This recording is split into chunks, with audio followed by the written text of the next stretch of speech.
Caroline Leavitt responded strongly to a French politician who suggested that the US should return the Statue of Liberty, claiming it no longer represents American values. Leavitt firmly stated that President Trump would absolutely not send the statue back to France. There is now a member of the European Parliament from France who does not think the U.S. represents the values of the Statue of Liberty anymore. They want the Statue of Liberty back. So is President Trump going to send the Statue of Liberty back to France? Absolutely not. And my advice to that unnamed low-level French politician would be to remind them that it's only because of the United States of America that the French are not speaking German right now. So they should be very grateful to our great country. Tom Homan, the border Caesar under the Trump administration, made it clear that the Democrats are trying to block effort to deport illegal immigrants with criminal records won't succeed. He firmly stated, "You are not going to stop us." You're going to run out of money. It doesn't look like you're getting support from the Democrats on this. You're going against the judges now. What's next? Another flight. Another flight every day.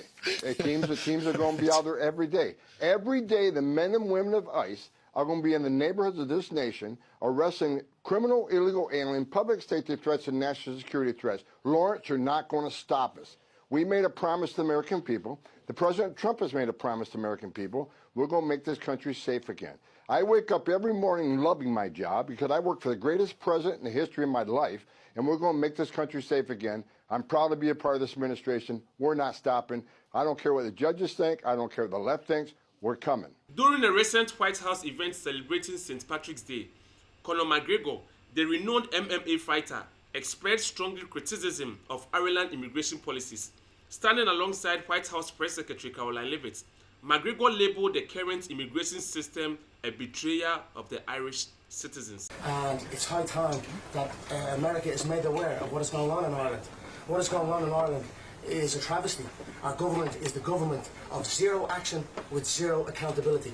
You know, our money is being spent on overseas issues that has nothing to do with the Irish people. The illegal immigration racket is running ravage on the country. There are rural towns in Ireland that have been overrun in one swoop, that have become a minority in one swoop.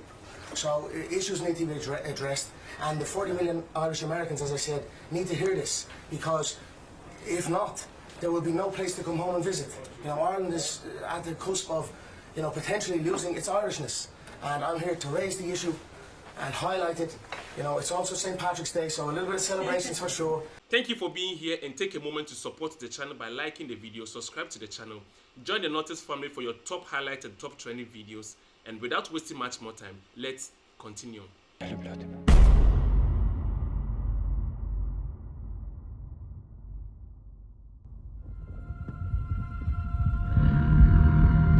Speaking to reporters on Air Force One last night, President Trump revealed that he would be speaking with Russian President Vladimir Putin on Tuesday. The conversation is part of his effort to mediate and help end the ongoing Russia-Ukraine war. Announced maybe by Tuesday. I'll be speaking to President Putin on Tuesday, and a lot of work's been done over the weekend. We want to see if we can bring that war to an end. Maybe we can, maybe we can't, but I think we have a very good chance. Caroline Leavitt strongly criticized former President Biden for his weakness, which she believes has led to unacceptable attacks, particularly from the Houthi terrorists in Yemen. She highlighted how under Biden, these terrorists have targeted American ships, causing billions in damage and putting lives at risk. President Trump ordered decisive military action against the Houthi terrorists in Yemen.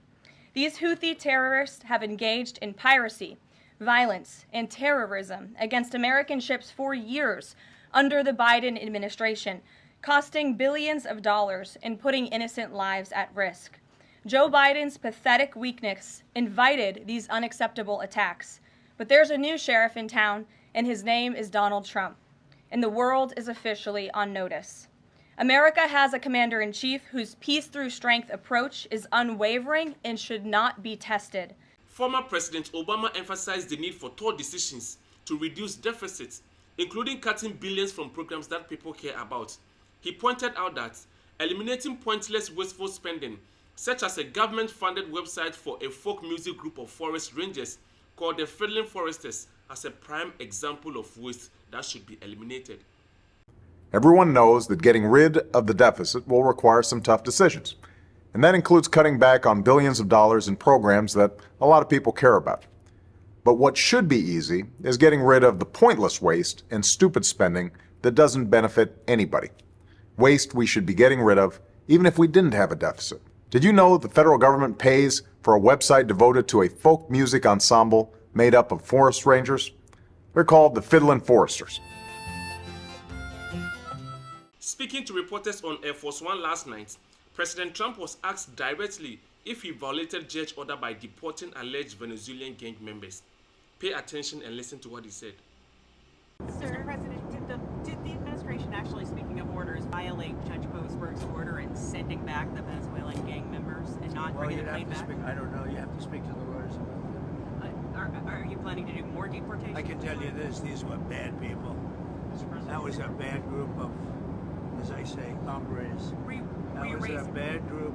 When you look at them and you look at the crimes that they've committed, you take a look. You don't get any tougher. You don't get worse than that. You understand that. So, but you'd have to ask the lawyers, yeah. President Donald Trump has announced that his administration will release approximately 80,000 pages of documents related to the assassination of President John F. Kennedy, Senator Robert F. Kennedy, and Dr. Martin Luther King Jr. This release is set for Tuesday morning, which is today, following an executive order he signed earlier this year amid of the clarifying records associated with this historical event. We are tomorrow announcing and giving all of the Kennedy files. So people have been waiting for decades for this, and I've instructed my people that are responsible, lots of different people, put together by Tulsi Gabbard, and that's going to be released tomorrow. President Trump slammed an NBC reporter when directly questioned about his past use of an auto pen. The heated exchange unfolded as the reporter raised the controversy surrounding Trump's use of the device to sign documents. Trump responded sharply, refusing to directly address the question. You have criticized President Biden for using auto pen in the last few days. Have you yourself ever used auto pen, sir? Yeah, only for very unimportant papers, and I don't call them unimportant. If you do letters where people write in and, you know, they'd love to have a response, or we'll write responses, and I'll sign them whenever I can, but when I can't, I, would use an auto pen. But to use them for what they've used them for is terrible. Yes, sir. And when you signed the CR, Who are you with? Sir, I'm with NBC News. Oh, that's the same one. I don't want to talk to NBC anymore. I think you're so During a tour at the Kennedy Center, President Trump spoke to reporters and previewed his upcoming call with Russian President Vladimir Putin. Trump mentioned that he is working to save Ukrainian soldiers who are currently surrounded, highlighted his effort to help resolve the ongoing conflict. Tomorrow I'm speaking with President Putin of Russia to save some soldiers who are in deep trouble. They're captured. Essentially, they're surrounded by Russian soldiers.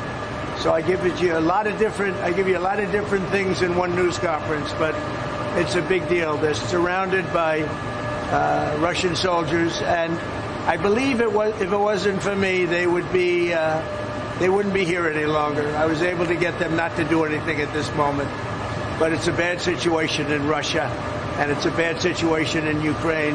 What's happening in Ukraine is not good.